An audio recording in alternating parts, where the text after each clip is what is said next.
আমি যদি আমার মাকে জিজ্ঞেস করতাম যে আপনি কি চান আপনার সাথে যে অবিচার অন্যায় হয়েছে তার প্রতিশোধ আমি নেই, কারণ সত্যি আমি প্রধানমন্ত্রী তারেক রহমানকে যত দেখছি, যত বেশি শুনছি, যত বেশি ভাবছি, যত বেশি রিসার্চ করছি, তত বেশি মুগ্ধ হচ্ছি। উনি প্রতিশোধের আগুনে লিপ্ত হতে চান না। সাবেক প্রধানমন্ত্রী, বিএনপির চেয়ারপারসন, সাবেক বিএনপির চেয়ারপারসন দেশনেত্রী বেগম খালেদা জিয়ার রেফারেন্স টেনে বললেন, আমার মাকে যদি আমি প্রশ্নটা করতাম, আমার মা বলতো বাদ দাও। একটা আবার চিন্তা করেন, দেশ কিরকম প্রধানমন্ত্রী পাইছে। এটাও অ্যানাউন্সমেন্ট দিয়েছে যে বিচারের নামে যেন উল্টাপাল্টা কোনো বিচার না হয়।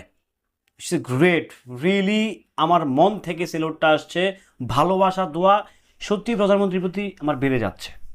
হ্যালো এভরিওয়ান, আসসালামু আলাইকুম। শিমুল আছি আপনাদের সঙ্গে। সরকার বলা বদল হলে কিন্তু বিচারের একটা হিড়িক লেগে যায়, এই বিচার সেই বিচার, অ্যারেস্ট ম্যারেস্ট নানা রকম ব্যাপার স্যাপার কিন্তু তৈরি হয়। এটা স্বাভাবিক একটা ব্যাপার, স্বাভাবিক প্রক্রিয়াটা বাংলাদেশে না, এটা বহির্বিশ্বের, এশিয়ান সাবকন্টিনেন্টে এটা এটা এটা রেগুলার ব্যাপার, বহির্বিশ্বে এটা হয় না। তো আজকে এই জুলাইয়ের উপলক্ষে উনি খুব সুন্দর করে দেশনেত্রী বেগম খালেদা জিয়া এবং আরাফাত রহমান কোকো সবাইকে রেফারেন্স টেনে উনি বললেন যে আসলে উনি বেসিক্যালি হিংসায় পরম্পরা হবেন না।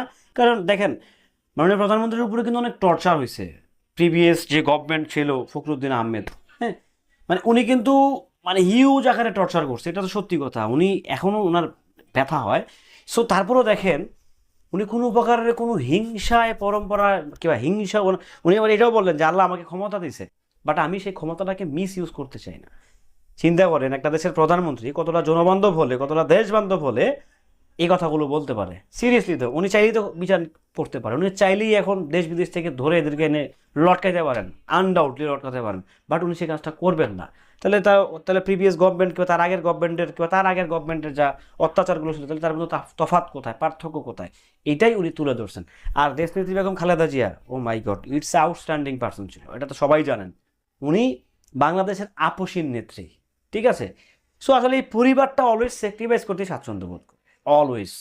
এটা নতুন না, সবসময় হচ্ছে ওনারা স্যাক্রিফাইস করে, সবসময় স্যাক্রিফাইস করতে করতে করতে করতে করতে করতে আজকে এই জায়গাটায়।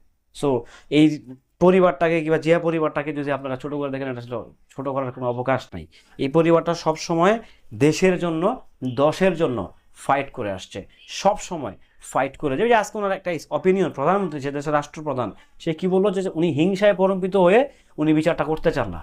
একটা আবার ভাবেন, মানে ওনার ভিতরে যে রাগ ঢাক খুব অভিমান যা ছিল সব উনি ভুলে গেছে। আমরা তো এটাই চাই যে না, হিংসায় পরম্পিত যখন হচ্ছে লাগাতার হচ্ছে প্রিভিয়াস গভর্নমেন্টে যারা ছিল কিংবা তার আগের গভর্নমেন্টে যারা ছিল, যদি উনি অ্যারেস্ট করেন, বিচার তো চাইলে উনি করতেই পারেন, তাই না? সো ওইদিকে না তাকায় উনি কী করলেন, উনি হচ্ছে বললেন যে না, আমি সেদিকে যেতে চাই না। আর বিচারের নামে যেন উল্টাপাল্টা কিছু না হয়, সেই দিকে উনি সজাগ আছেন। তো এটা আসলে সত্যি কথা বলতে আমি ব্যক্তিগত শিমুল, কেউ একজন দেশের নাগরিক হিসাবে আমি সত্যি বর্তমান প্রধানমন্ত্রীকে পেয়ে মনে হয় আমি বেশি গর্বিত। উনি যা বলছেন তা করার চেষ্টা করছেন, আর দিন শেষে উনি জনবান্ধব কিংবা পাবলিকের ম্যান্ডেট নিয়ে আসছে। কিন্তু ভাই উনি কিন্তু উড়াদুরা মানে দর্থকটা মারবেক ছিলে কিন্তু উনি আসেন, পাবলিকের ম্যান্ডেট নিয়ে আসছে। সো সব কিছু মিলে আমার যেটা মনে হয়, এই প্রধানমন্ত্রী স্টে হওয়ার অনেক প্রয়োজন। আমাদেরকে সাপোর্ট করা উচিত, কোনো রাজনৈতিক দল হিসাবে না।